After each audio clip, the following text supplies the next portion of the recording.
Paper రాసుకోవడానికి లేదా బొమ్మలు గీసుకోవడానికి మాత్రమే పనిచేస్తుంది అనుకుంటే పొరపాటే. ఎందుకో తెలుసా? పేపర్తో అదిరిపోయే డిజైన్లు చేస్తూ రకరకాల హోమ్ డెకర్స్ వస్తువులను తయారు చేస్తూ వారింట్లో గోడలకి అందమైన డిజైన్లుగా అమర్చి అందంగా మార్చేస్తుంది ఈ అమ్మాయి.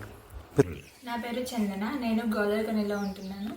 నాకు పేపర్ క్రాఫ్ట్స్ మీద చాలా ఇంట్రెస్ట్ ఉంటుంది. స్టడీస్తో పాటు ఇది కూడా నాకు నా టాలెంట్ అనొచ్చు. పేపర్ క్రాఫ్ట్స్ నేను యూట్యూబ్లో చూసి నేర్చుకున్నాను. లాక్డౌన్ టైంలో పేపర్ క్రాఫ్ట్స్ అనేవి చాలా చేశాను. Wall decors, paper flowers, bouquets, flower vases ఇలాంటివి చాలా చేశాను. ఇంకా ఇవి చాలా ఈజీగా చేయగలుగుతాను. ఈ ఫ్లవర్ చేయడానికి ఫస్ట్ కలర్ పేపర్ తీసుకొని దాన్ని 4 స్క్వేర్స్లో కట్ చేసుకోవాలి. 4 స్క్వేర్స్ కట్ చేసుకున్న తర్వాత 1 పీస్ తీసుకొని ట్రయాంగిల్ షేప్లో 3 times ఫోల్డ్ చేసుకోవాలి.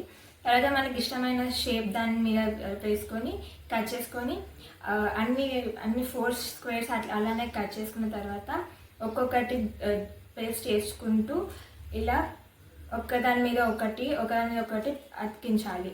మళ్ళీ దీని తర్వాత ఒక రోల్ ఇట్లా చేసుకొని స్టెమ్ లాగా దీనికి అతక పెట్టుకొని ఒక బొకే లాగా దేంట్లోనైనా వేసుకుంటే చాలా బాగా కనిపిస్తుంది.